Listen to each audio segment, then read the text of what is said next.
This will give you just a rough idea of a director instructing his cast how to play a scene. Mr. Charles Boyer at the piano and Mr. Goulding, the director, taking the place of Joan Fontaine, who was watching Mr. Goulding off scene.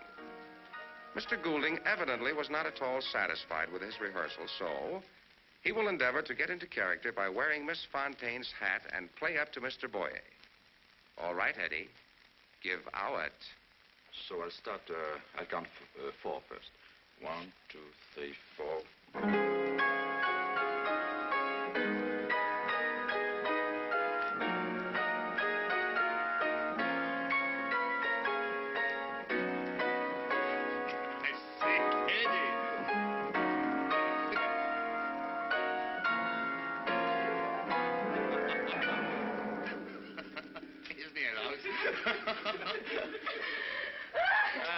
And now, what the movie public demands, a real 55-cent love scene.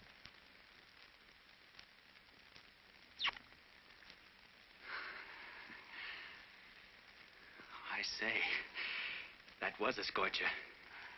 You always act so funny, Leslie. Oh, you're gorgeous, Charlotte.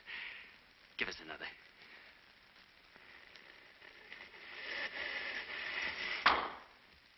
I say, that was a scorcher. You always act so funny, Leslie. You're gorgeous, Charlotte. Give me another.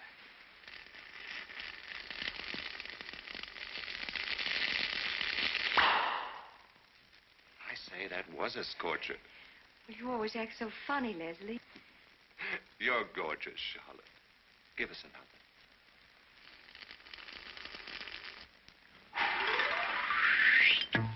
I say, that was a scorcher. You're always so funny, Leslie. Oh, you're gorgeous, Charlotte. Give us another.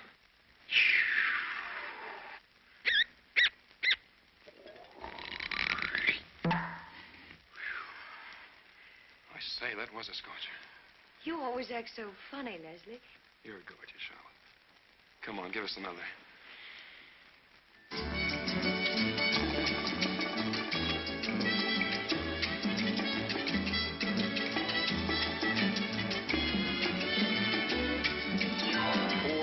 She has to do this.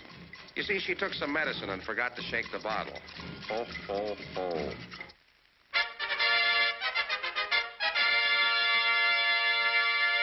And if the case isn't settled by then, I'm going to give the estate away to the Salvation Army, and I knew goddamn well I was going to say it.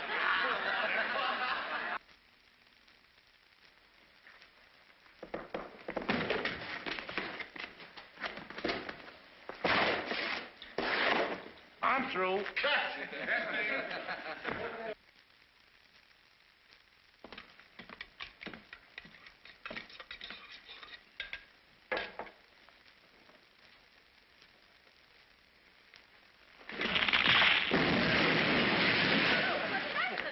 Are you hurt? No, this thing threw me. What is it? Here he is, Copper. Dennis Daniel O'Hara, alias Red. He's guilty of crapping. Oh, yes, my darling. 1,000 times yes, and if he doesn't cut, I don't know what in the hell I'm going to do. Oh, that must be Bert now. I told him to meet me here. The goddamn match won't strike.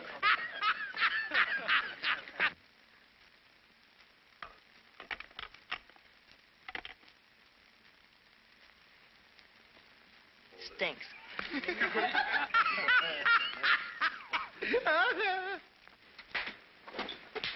Just pinning a medal on you for getting me fired. If you'd kept your bustle inside this juke, I might have a chance to bring Steve.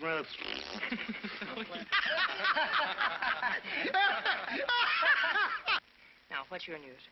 Oh, I got a letter from Parrot. Goddamn Drake.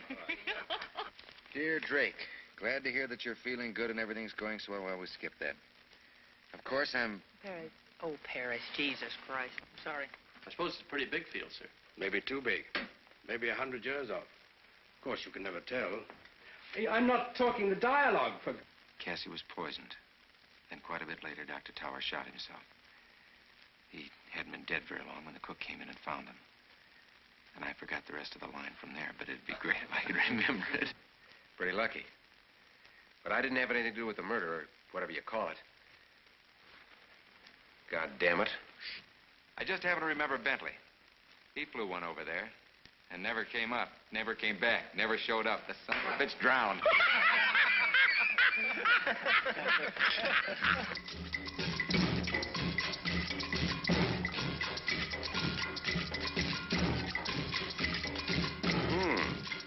What's caught your eye, Humphrey?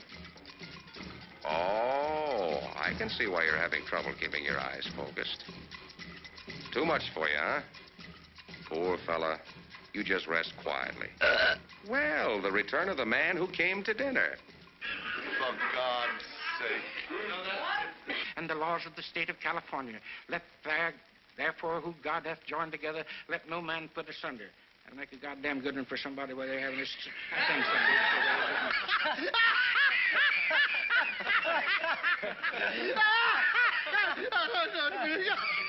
I accuse Goff of being a racketeer, and I want him brought to trial. Very well. Was that close to it? Fine. And now he wants $190. Why that amount? Because he knows that's what we've got saved up. Mr. Johnson and I have been saving for a long time. No. Again? And now he wants $190. Why that amount? Because he knows that's what we've got saved up. Mr. Johnson and I have been saving for a long time to buy a boat with two... How is that one you've got there? All right, march to ground quarters.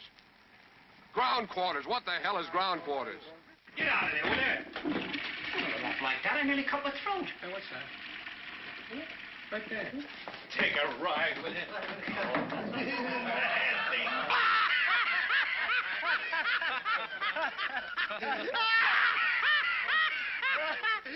Making a future for their kids.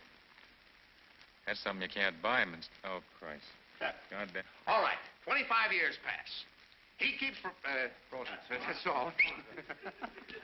Do you hear me? Come with me to the cellar. Wait a minute. Yes, 13. God damn it, Jeez. Figured out a new thing. New setup. For you and me. You got me? Since when do we get to be such butt? Oh, boy, I'm sorry about that out there, but Cully, he's getting too big for his britches. That's the trouble with Cully. He's getting too big for his britches. Cully, he's getting too big for his britches. I look on the wrong side of the camera.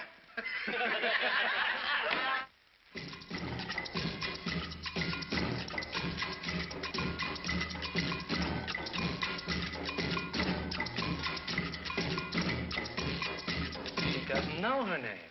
Doctor, I can't help it. It's orders. All right, I'll tell you her name. Her name? What the hell is her name? Always subject to your approval, Doctor. Dog doesn't eat dog, eh? Oh, I'm not a practicing physician. Now, what the hell do I say? If ever there was a stupid 14-carat dumb cluck who ought to have his own head examined, that's me. Do you believe me now? I'll be goddamned if I know what the hell to say. Give me oxygen.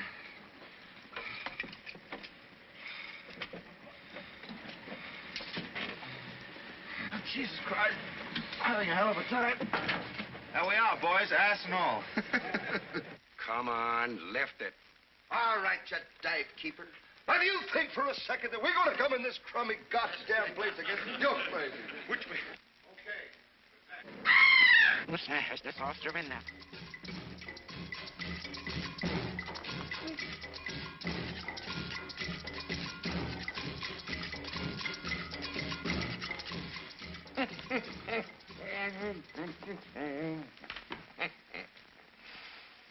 What'd you feel about her? You thought it was all over, but it wasn't. It's still there. I could... God damn, it's still in you. Father, 41. Oh, remember, Mrs. Stanley, I too am giving up something. It would make a whale of a broadcast. Well? Say something, Mr. Keeley. Say something. Cut. Maggie, you know that one of my cardinal principles is never to interfere in anybody else's wife. Don't look at me and say that. Yes, I arrived in white tie and tails to be met by two bewigged butlers who very quietly proceeded to take my trousers off. Oh, I was then ushered in my lemon yellow shorts, God damn it. Have we ever met our friend?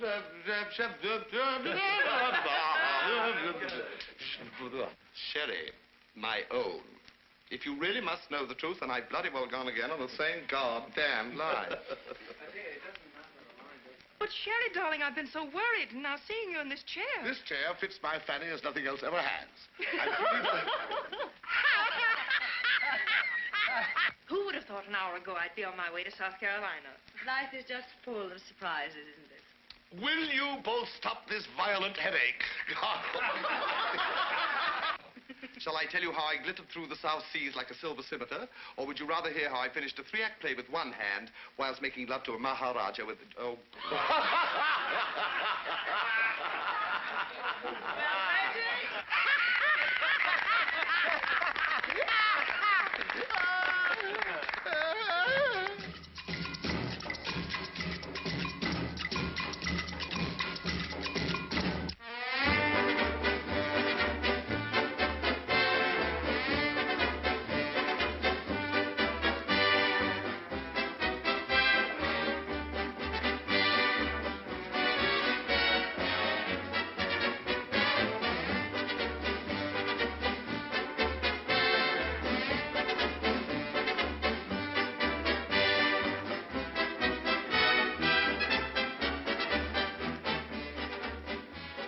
Sorry, guess I had your hat.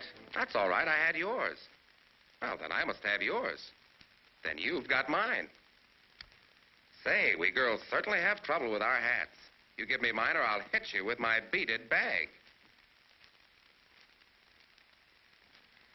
Mr. Flynn was always one for exercise. He got those big shoulders playing tennis, his big arms from golf, his big chest from swimming, and you ought to see his great big... But can you blame a fella if he likes to ride horseback? Well, Mr. Flynn seems to be making eyes at someone. When Errol gets this look in his eye, look out, girls. It only means one thing.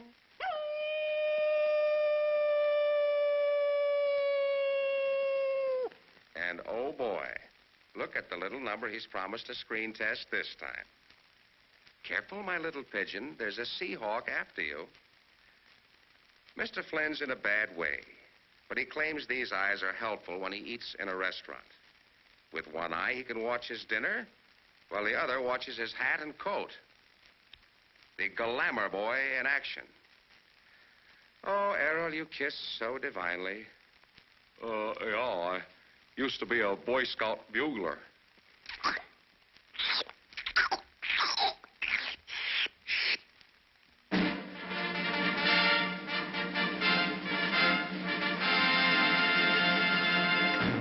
I still can't raise my ass off the ground.